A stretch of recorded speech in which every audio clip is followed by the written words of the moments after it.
Karis dan shalom, kasih karunia dan damai sejahtera menyertai saudara dari Tuhan kita Yesus Kristus, dari Allah Bapa dan dari Roh Kudus. Grace and peace from our Lord Jesus Christ, from the Father and from the Holy Spirit be with you wherever you are. Bacaan firman Tuhan pada hari ini kita lihat kembali dari kitab Injil Yohanes pasal 2 ayat 1 sampai ayat yang ke-12. We are going to read again from Gospel of John chapter 2 verse 1 to 12, and we will see from this different perspective about the miracle of our Lord Jesus Christ that made the water into the wine. Kita lihat tentang bagaimana peristiwa tanda mujizat yang dibuat oleh Tuhan Yesus. Air menjadi anggur. Mari kita membaca firman Tuhan. Let us read the word of God. Pada hari ketiga ada perkawinan di Kana yang di Galilea. Dan ibu Yesus ada di situ. Yesus dan murid-muridnya diundang juga ke perkawinan itu. Ketika mereka kekurangan anggur, ibu Yesus berkata kepadanya, mereka kehabisan anggur. Kata Yesus kepadanya, mau apakah engkau daripadaku, ibu? Saatku belum tiba. Tetapi ibu Yesus berkata kepada pelayan-pelayan, apa yang dikatakan kepadamu, buatlah itu. Di situ ada 6 tempayan yang disediakan untuk pembasuhan menurut adat orang Yahudi. Masing-masing isinya 2-3 buyung. Yesus berkata kepada pelayan-pelayan itu, isilah tempayan-tempayan itu penuh dengan air. Dan mereka pun mengisinya sampai penuh. Lalu kata Yesus kepada mereka, sekarang cedoklah dan bawalah kepada pemimpin pesta. Lalu mereka pun membawanya. Setelah pemimpin pesta itu mengecap air yang telah menjadi anggur itu, dan ia tidak tahu dari mana datangnya. Tetapi pelayan-pelayan yang mencedok air itu mengetahuinya.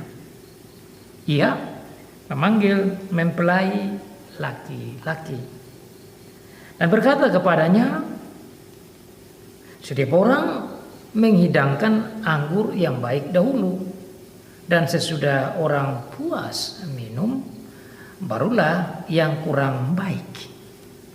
Akan tetapi engkau menyimpan anggur yang baik sampai sekarang. Hal itu dibuat Yesus di Kana yang di Galilea sebagai yang pertama dari tanda-tandanya, dan dengan itu ia telah menyatakan kemuliaannya, dan murid-muridnya menjadi percaya kepadanya. Sudah itu Yesus pergi ke Kapernaum bersama-sama dengan ibunya dan saudara-saudaranya dan murid-muridnya, dan mereka tinggal di situ hanya beberapa hari saja. Demikianlah jauh pembacaan firman Tuhan. Diberkati bagi setiap orang yang membaca, yang mendengar, dan yang melakukan firman Tuhan.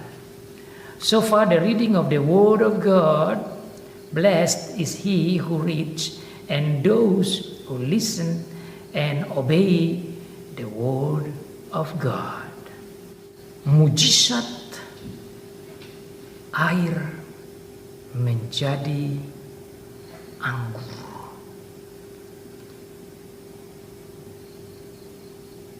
What, how, and why?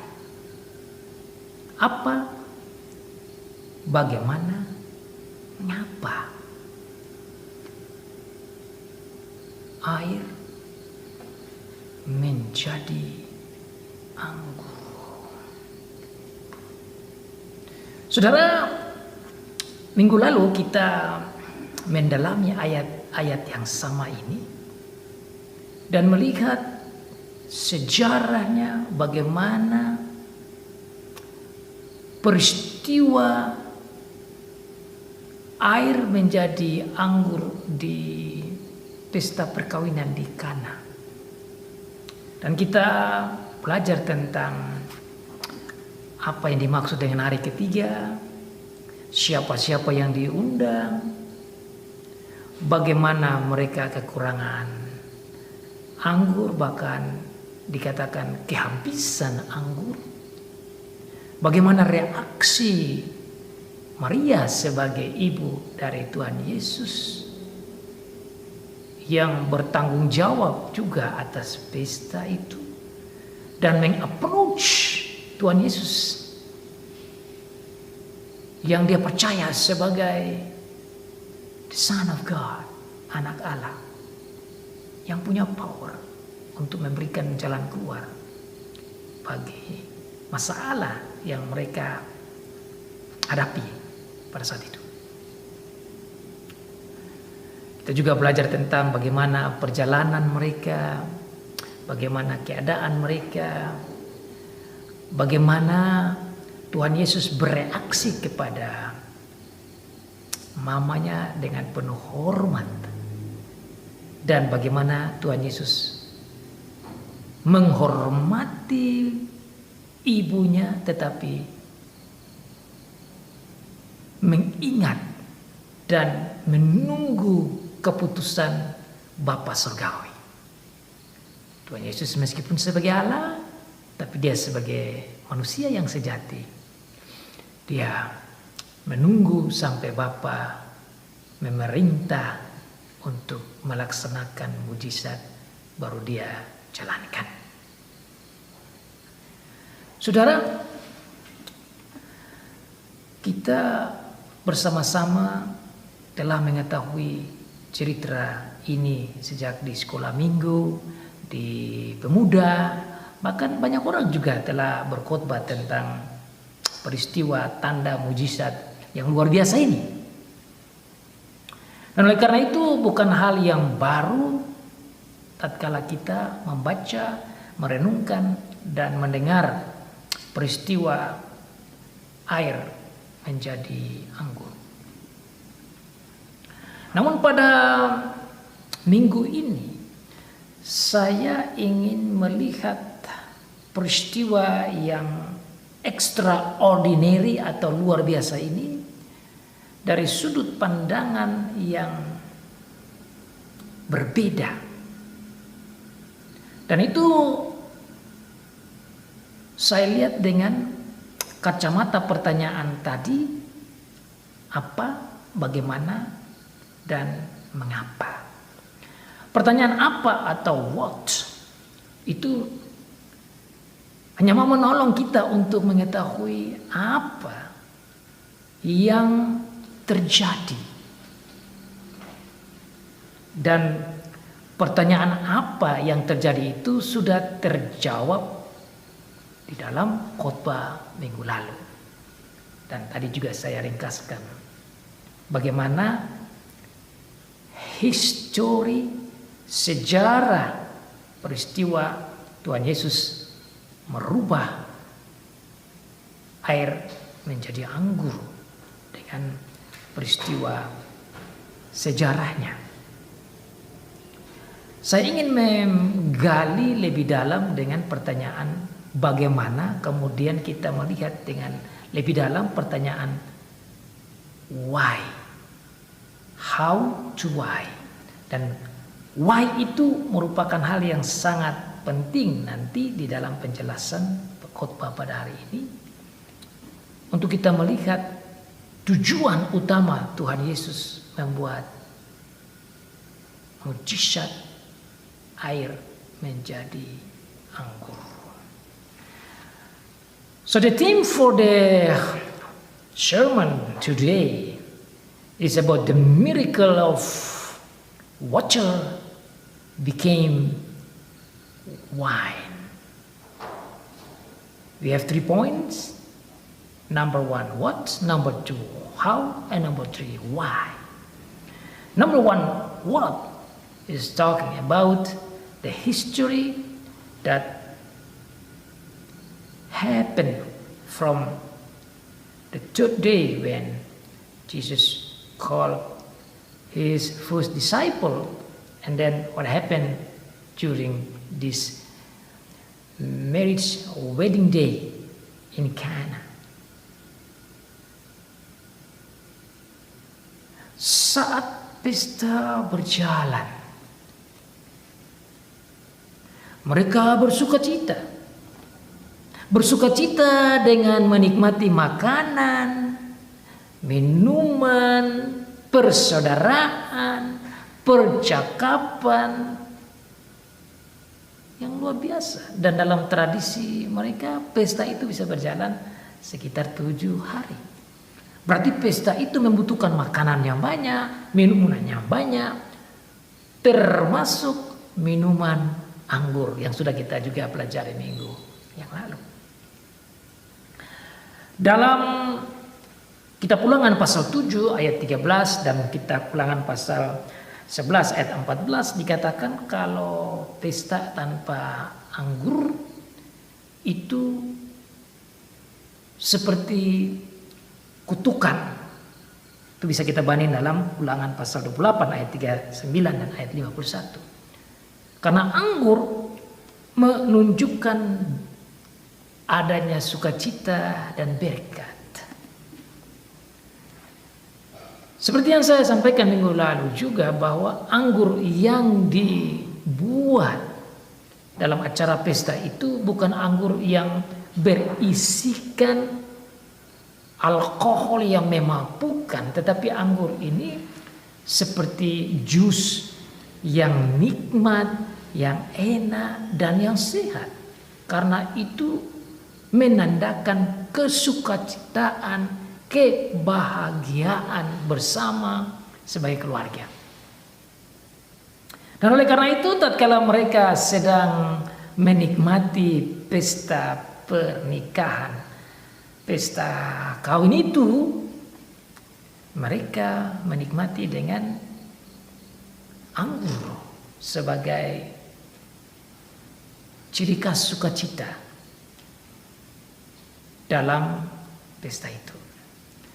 Dalam cerita yang ditulis oleh Rasul Yohanes dikatakan bahwa tatkala pesta berjalan mereka kekurangan bahkan kehabisan anggur.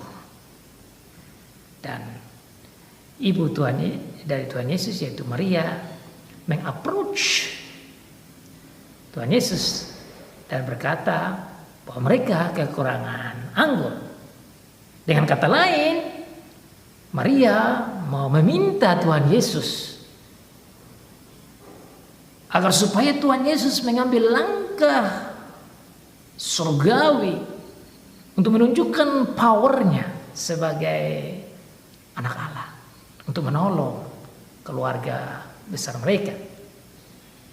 Dan kita belajar bahwa Tuhan Yesus menjawab Maria dengan sopan dan dia bilang waktunya belum tiba, untuk menunjukkan kepada kita bahwa Tuhan Yesus di dalam mengambil langkah dan tindakan sebagai manusia, dia harus mentaati dan mendengar arahan dan perintah dari Bapa. Itu kita udah dengar minggu lalu. Nah sekarang saudara, saya mau melihat lebih dalam tentang bagaimana itu. So the second point is about how this miracle happened. Bagaimana? saya melihat di dalam ayat selanjutnya dikatakan demikian, Maria meskipun Tuhan Yesus tidak mengatakan saya akan buat langsung, tapi dia seperti katakan bahwa belum saatnya, atau dia seperti menunda action untuk membuat suatu hal yang ajaib. Tapi Maria katakan buat saja apa yang dia perintah. Itu dia sampaikan kepada para pelayan-pelayan di sana. Dan betul, Maria seperti tahu pikiran Tuhan Yesus, dan dia menyuruh pelayan-pelayan untuk laksanakan apa yang Tuhan Yesus katakan. Maka dikatakan di sana, Tuhan Yesus berkata kepada pelayan-pelayan yang mendengar kata-kata Maria itu, dia berkata, isilah tempayan-tempayan itu penuh dengan air. So Mary seemed to understand the action that our Lord Jesus Christ was going to do. And that was why she went to the servant and told them, saying, you just follow, you just obey what he said to you. Apa yang dia akan sampaikan kepada kamu, buat saja itu. Dan kita belajar minggu lalu di sini menunjukkan betapa Maria percaya bahwa Tuhan Yesus adalah anak Allah yang sejati, dan bahwa Tuhan Yesus punya power dan dia punya kekuatan dan kemampuan untuk memberikan solusi, meskipun dia menjawab kepada Maria ibunya bahwa belum saat yang tiba, saatnya belum tiba. Nah, bagaimana itu terjadi? Dikatakan Tuhan Yesus lalu berkata kepada pelayan-pelayan itu, isilah tempayan-tempayan itu penuh dengan air. Ini yang mau berikan kita jawaban how. He said to the servants in that wedding time, in that party, so that they fill the water jars, water pots. These water pots were actually used for purification. So they will use the water to clean their hands, to purify themselves before they eat or after eating, something like that. That's what we call it their Jewish tradition. Ini adalah tradisi orang Yahudi di mana mereka menggunakan air dari tempayan-tempayan itu untuk menyucikan, membersihkan diri sebelum mereka makan dan mengikuti acara pesta seperti begitu. Dan para pelayan itu mengikuti perintah Tuhan Yesus seperti juga yang Maria ibunya sampaikan. Mereka mengisi tempayan-tempayan itu dengan penuh, karena Tuhan Yesus juga katakan mengisinya sampai penuh. Isilah tempayan-tempayan itu penuh dengan air. Itu ayat yang ke-7. Lalu ayat yang ke-8, lalu kata Yesus kepada mereka, sekarang cedoklah dan bawalah kepada pemimpin pesta. Lalu mereka pun membawanya. Di sini saya mau melihat how, bagaimana Tuhan Yesus membuat mujizat itu. Sepertinya so simple. Dalam waktu begitu cepat. Ambil air, isi di tempayan-tempayan.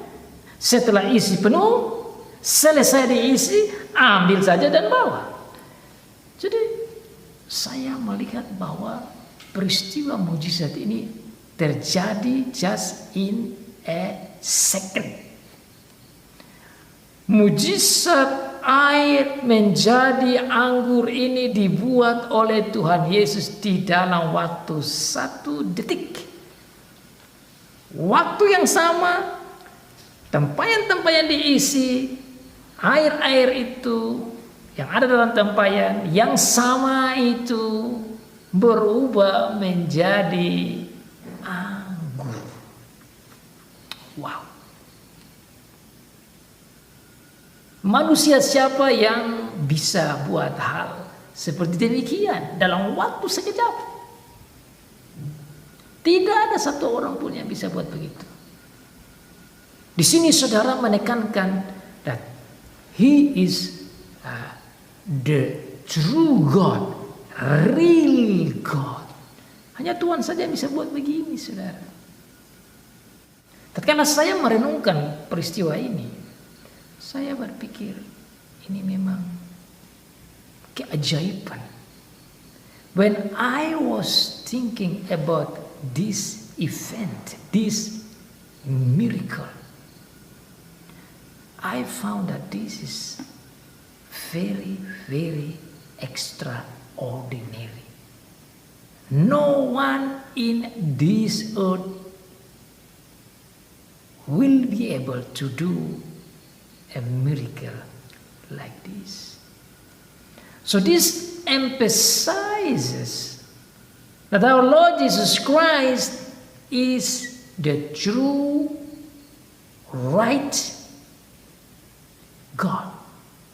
This emphasizes that He is the Creator. Ini menunjukkan bahwa Dia adalah pencipta, karena hanya pencipta saja yang bisa membuat hal seperti begini. Dia bisa membuat hal yang dari tidak ada menjadi ada, atau yang ada menjadi sesuatu yang lain. Dan saudara, kita melihat air itu kan hal yang biasa saja, hal yang murah, hal yang gampang diambil. Tapi anggur tidak gampang. Apalagi kalau anggur itu telah dibuat menjadi anggur yang lezat, maka anggur itu menjadi mahal sekali. So the common matter, which is water, become a very valuable matter because of the power of our Lord Jesus Christ as the true God. Jadi saudara, sebenarnya peristiwa kejadian air menjadi anggur di pesta kawin di Kana ini, menurut saya Tuhan mau menunjukkan, menyatakan, menyampaikan, memproklamirkan kepada banyak orang waktu itu dan sampai kita pada saat ini, untuk kita memahami dengan baik, menerima dengan baik, dan percaya dengan teguh bahwa Tuhan Yesus Kristus adalah Allah yang benar, bahwa Dia adalah Creator, Sang Pencipta, bahwa Dia datang menjadi manusia untuk menyelamatkan kita, tapi sebelum menjadi manusia Dia memang Allah. Dan oleh karena itu, sekarang Dia mau tunjuk kepada mereka yang ada di situ pada saat yang tepat sesuai dengan maunya Bapa, dan agar supaya ini menjadi kesaksian kepada orang-orang yang lain yang ada di Israel, tapi juga kesaksian bagi orang-orang yang di luar Israel, non-Jews, menjadi kesaksian lewat hamba-hamba Tuhan kepada orang-orang yang lebih luas, sampai ke penghujung bumi, sampai ke kita saat ini, sampai ke generasi pada saat ini, supaya kita tatkala membaca, merenungkan, mendengar firman Tuhan tentang perkawinan di Kana, dan tatkala peristiwa dalam sekejap air menjadi anggur, kita boleh ingat dan percaya dan yakin bahwa betul Sang Juru Selamat kita adalah Allah yang benar, Allah yang sejati. Sekali lagi ini mengarah kepada apa yang sudah dikatakan dalam pasal 1 ayat 1, bahwa Dia adalah Logos, bahwa Dia sebagai Logos ada bersama-sama dengan Allah Bapa, Allah Roh Kudus, bahwa Dia yang adalah Logos itu adalah Allah yang benar, seperti dalam pasal 1 ayat 1, ayat 2, ayat 3 dan seterusnya. Bahwa Dia yang adalah Logos adalah Allah yang benar, itu adalah Allah pencipta, bahwa segala sesuatu ini jadi lewat Dia. Bahwa Dia yang adalah Logos itu adalah Allah yang sejati dan benar, itu adalah Sang Hidup. Bahwa Dia yang adalah Allah yang sejati itu memberi hidup. Bahwa Dia yang adalah Allah yang sejati itu adalah terang. Bahwa Dia yang adalah Allah yang sejati itu Tuhan kita Yesus Kristus yang bisa membawa kita menjadi anak-anak Allah.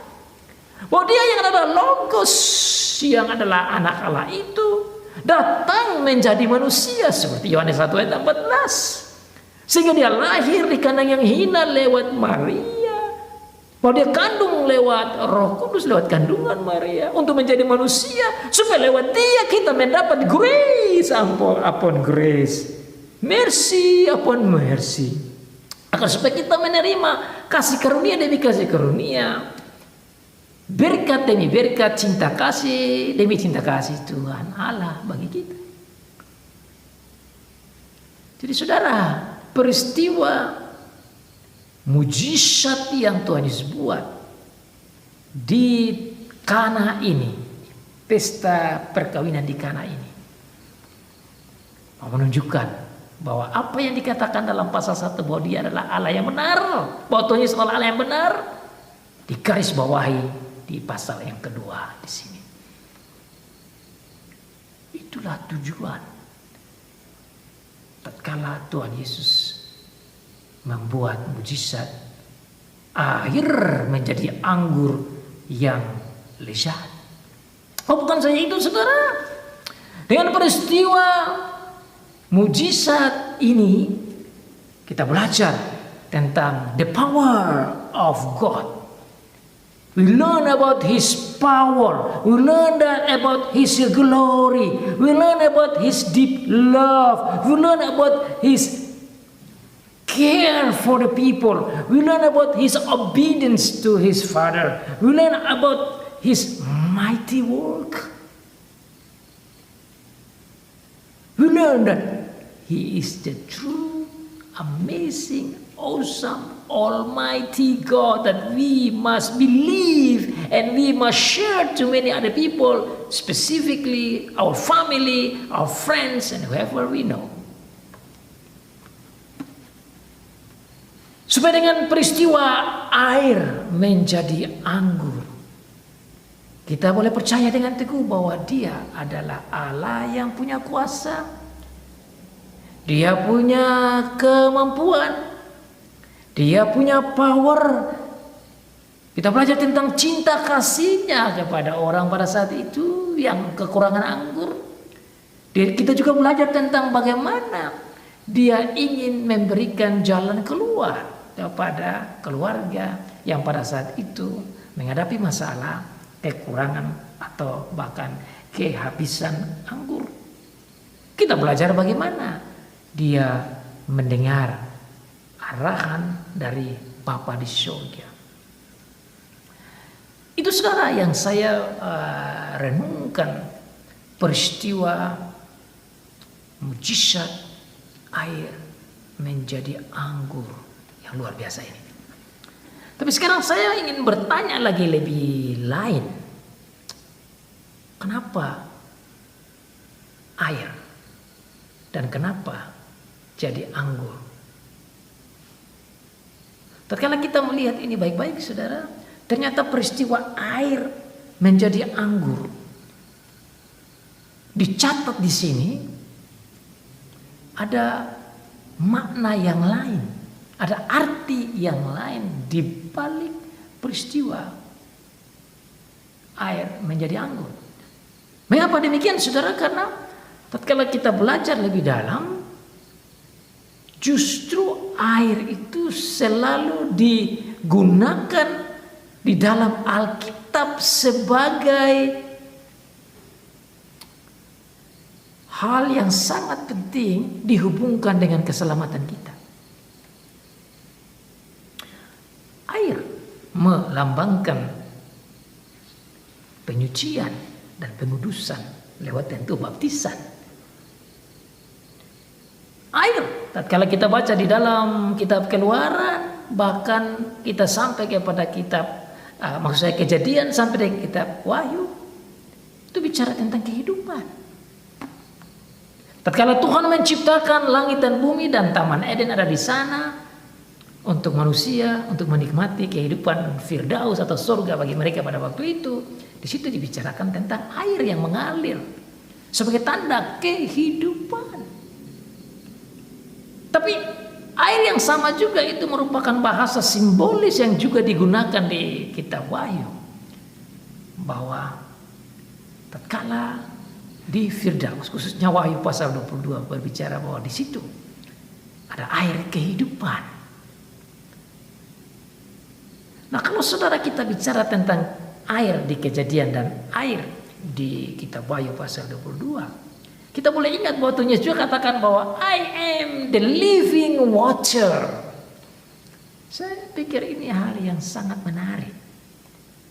Tatkala Tuhan Yesus membuat mujizat ini, tetapi hal-hal yang dia gunakan di situ punya hubungan dengan apa yang terjadi di Perjanjian Lama di Kejadian dan apa yang dibicarakan di dalam kitab Wahyu.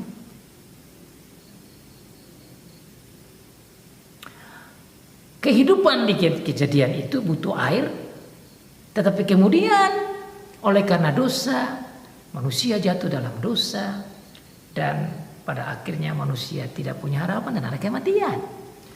Tetapi Tuhan Allah memberikan jalan keluar, bahwa ada sang pembawa kehidupan, yaitu air kehidupan. Dan Tuhan Yesus katakan, kalau engkau meminum air daripadaku, engkau tidak akan haus lagi, karena akulah air kehidupan. Dan lewat dialah kita bisa menuju pada everlasting life. Wow, itu luar biasa, saudara. Tapi di pihak lain, saudara, saya juga lagi berpikir tentang air kehidupan berhubungan dengan air yang membawa kematian, yaitu dalam kitab Kejadian juga pasal yang ke-9. Tatkala Tuhan menurunkan air bah, apa yang terjadi lewat air bah itu? Membawa kematian bagi begitu banyak orang, kecuali hanya Nuh dan keluarganya. Dan dalam Alkitab juga dijelaskan oleh Rasul Paulus bahwa mereka, Nuh dan keturunannya, dibaptis lewat air bah itu, sehingga dalam itu kita dapat pelajaran baptisan, bahwa baptisan membawa keselamatan. Sekali lagi, air. Dan itu mengarah kepada kita tentang baptisan yang Tuhan Yesus berbicara bahwa lewat Dia saja ada keselamatan. Maka orang yang diselamatkan harus dibaptis. Karena lewat baptisan kita mati bersama-sama dengan Dia dan kita hidup bersama-sama dengan Dia. Maka air melambangkan kehidupan, dan kehidupan itu ada di dalam Tuhan Yesus yang membuat air menjadi anggur. Hal yang lain, saudara, yang saya berenungkan tentang air ini, yang menarik untuk kita pikirkan, itu tentang air menjadi darah. Keluaran pasal 7. Saudara bisa lihat di sana, Keluaran pasal 7 itu dari ayat yang ke-14 sampai ayat yang ke-25 berbicara tentang tulah yang terjadi di Mesir. Di situ air bukan membawa kehidupan, tetapi air membawa kematian dan bahkan penderitaan. Saya melihat ini akibat ketidaktaatan, akibat dosa. Maka ada air dan ada darah yang mengarah pada kematian. Kalau ini kita hubungkan dengan air menjadi anggur, air menjadi darah membawa kematian dan kesedihan, Tuhan Yesus datang merubah air menjadi anggur membawa sukacita. Saudara, dosa membawa kematian, Tuhan Yesus membawa kehidupan. Dan dalam kehidupan ada sukacita dengan merayakan pesta di Kana, ada sukacita anggur itu. Nah, saudara, kalau kita lihat baik-baik dengan sakramen yang lain yang Tuhan Yesus buat atau perintahkan, yaitu sakramen perjamuan kudus, tercatat di dalam Matius pasal 26 ayat 26 dan seterusnya. Menarik lagi untuk kita lihat bahwa ternyata tatkala dia menyuruh untuk mengingat akan kematiannya dengan menjalankan perjamuan, di mana dalam perjamuan itu ada roti dan ada anggur. Anggur mengarah kepada mengingat akan darahnya. Jadi anggur ada hubungannya dengan darah. Darah ada hubungannya dengan kematian. Maka saudara, kematian Tuhan Yesus oleh karena dosa kita, dia mati, maka darahnya tercurah supaya kita dapat keselamatan. Dan anggur yang Tuhan Yesus perintahkan untuk kita minum di perjamuan itu mengingat akan perbuatan besar kematiannya agar kita mendapat keselamatan dan kehidupan. Jadi sekali lagi saudara-saudara, air membawa kehidupan, anggur membawa kehidupan. Meskipun anggur yang Tuhan Yesus perintahkan itu harus melalui kematian darah, tapi kematian darahnya yang tercurah yang dilambangkan kepada kita nanti dengan anggur membawa kehidupan. Kehidupan itu akibatnya nanti membawa kita sukacita, maka anggur sukacita yang kita peroleh. So let me summarize for you the meaning of the miracle of the water became wine. It reminds me about the water in Genesis, in paradise. You see, the water over there brought life. But then because of the sin, people died and suffer because of the sin. But then Jesus used the water for the salvation, and he said he is the living water. And then you remember also about the baptism, that through the baptism we got the purification and so everlasting life. At the same time, I like to compare about the water in Egypt when the water became blood, and blood brought death. But Jesus changed the water to wine, brought joy. And when he died on the cross, he said, you remember me. To have the wine symbolizes his blood. Blood that brought everlasting life. That everlasting life brought the joy. And that's what the wine again. And that's the thing that he said, we will be enjoying the new wine even in heaven. And also talking about the water of life in new paradise, as it's mentioned in Revelation chapter 22. Jadi saudara, peristiwa air menjadi anggur terjadi. Tujuannya yaitu supaya mereka mengakui bahwa dia adalah anak Allah. Dan tentu saudara bisa buka di sana, Alkitab juga mencatat itu dengan baik. Dikatakan di ayat 11, hal itu dibuat Yesus di Kana yang di Galilea sebagai yang pertama dari tanda-tandanya, dan dengan itu ia telah menyatakan kemuliaannya dan murid-muridnya percaya kepadanya. So through this he showed to his people, his disciples and the family that were in that wedding party, to show his glory so that they can believe that he is the true Son of God, he is the true God. And the Bible said yes, the disciples believed, and of course not only disciples, also his mother. And I'm pretty sure the other people also believe in him, even not all of them, but there were some of them must believe as well.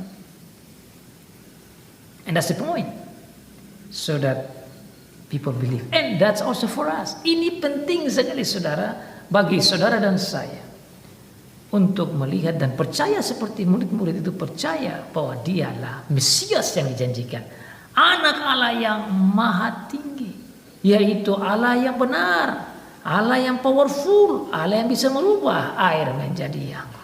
Kalau ini bisa dibuat saudara, dan ia adalah Allah, berarti dia juga bisa menolong kita. Dan ini merupakan aplikasinya bagi saudara dan saya. kita tidak percaya saja, tapi kita juga mengikuti Dia dan mengingat Dia dan menghubungkan diri kita dengan Dia dalam kehidupan kita sehari-hari. Bahwa apapun yang terjadi dalam kehidupan kita, sesusah, seberat apapun masalah, Dia bisa menolong kita. Contoh air menjadi anggur ini merupakan suatu kesaksian yang penting untuk kita pegang bahwa Dia adalah Allah yang hidup, Dia adalah Allah yang benar, Dia bisa membawa sukacita, Dia membawa kehidupan. Dan oleh karena itu saudara, mari kita renungkan semua peristiwa ini yang tadi kita hubungkan antara air menjadi anggur, air menjadi darah, air yang ada dalam perjanjian lama di dalam Taman Firdaus, air di dalam Taman Firdaus yang nanti di surga. Kemudian Dia adalah air kehidupan, bahkan bicara tentang anggur, bicara tentang darahnya, semua mau mengarah pada betapa dalamnya cinta kasih Tuhan Allah bagi kita di dalam Tuhan Yesus, yang mana kita mendapat anugerah demi anugerah, kasih demi kasih, keselamatan, kebaikan, dan lain sebagainya kita peroleh itu di dalam Tuhan Yesus Kristus. That's why the Bible says, grace upon grace, mercy after mercy, blessing upon blessing for you and me. And that's the beauty of believing in Jesus as the Son of God, as a true God that can give us everlasting life. Inilah indahnya kita percaya Tuhan kita Yesus Kristus. Kita tidak boleh goncang, kita tidak boleh ragu-ragu, meskipun dunia ini banyak orang yang menolak bahwa Dia adalah anak Allah, meskipun dunia saat ini banyak orang yang menabrak pengajaran ini, yang menolak bahwa Dia adalah Allah yang benar. Saudara, kita perlu pegang kuat supaya jangan sampai kita dan anak-anak kita menyangkal Dia dan menolak Dia sebagai Allah yang benar, Mesias yang dijanjikan. Tapi seperti juga yang sudah diakui oleh Petrus dalam kitab Matius pasal 16, tatkala Yesus katakan, siapakah aku? Petrus katakan, engkau adalah Mesias yang dijanjikan, anak Allah yang maha tinggi. Dan Yesus katakan kepada Petrus, berdasarkan statement Petrus, dia bilang, bukan engkau yang mau katakan itu, tapi Bapakku di surga yang mengarahkan, menuntun, membimbing engkau untuk katakan itu. Maka itu statement adalah statement dari surga. Dan statement itulah gereja berdiri. Gereja ada tatkala orang-orang semua berkumpul sebagai percaya. Orang-orang percaya yang yakin bahwa Dia adalah Mesias yang dijanjikan, yang yakin bahwa Dia adalah anak Allah yang maha tinggi. Itulah gereja. So, Jesus is the Messiah, is the Son of God.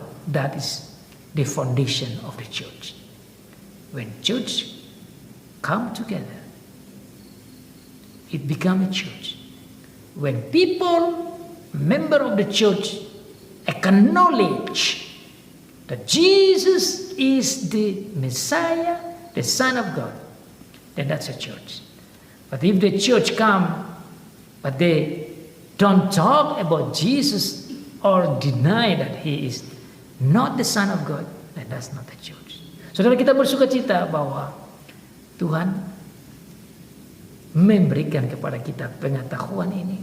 Dan mari kita tetap setia, berpegang teguh, percaya bahwa Dia memang adalah Mesias yang dijanjikan, anak Allah yang hidup, yang adalah air kehidupan, yang bisa membawa kita kepada keselamatan, kehidupan yang kekal, dan sukacita abadi. Marilah saudara kita bersyukur untuk kasih Tuhan lewat peristiwa air menjadi darah. Kiranya dengan ini kita makin teguh, makin setia, makin percaya. Semua pujian, semua hormat, semua kemuliaan hanya kepada Bapa, Putra, dan Roh Kudus, Allah Tritunggal kita.